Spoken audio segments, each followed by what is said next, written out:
नमस्कार मित्रांनो, मुख्यमंत्री लाडकी बहीण योजना ह्यांच्या खात्यामध्ये 1500 रुपये पडणार. 1500 रुपये फक्त ज्यांच्या आधार कार्डला बँक लिंक आहे त्यांच्याच खात्यावर पडणार. सर, आधार कार्डला बँक लिंक आहे का नाही कसं बघायचं तर चला सांगतो.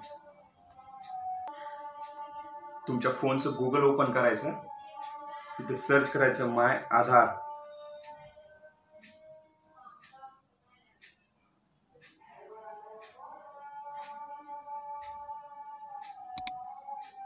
myaadhar.uidi.in-government जी पहिली वेबसाईट आहे त्याच्यावर क्लिक करायचं.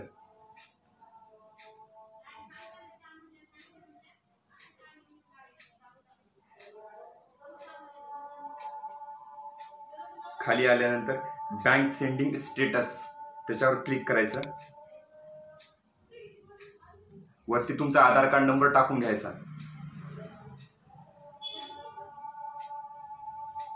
तुम्हाला एक OTP येईल.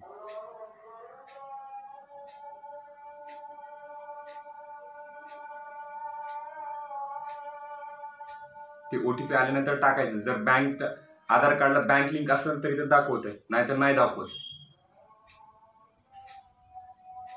असेल तर अशा प्रकारे दाखवते.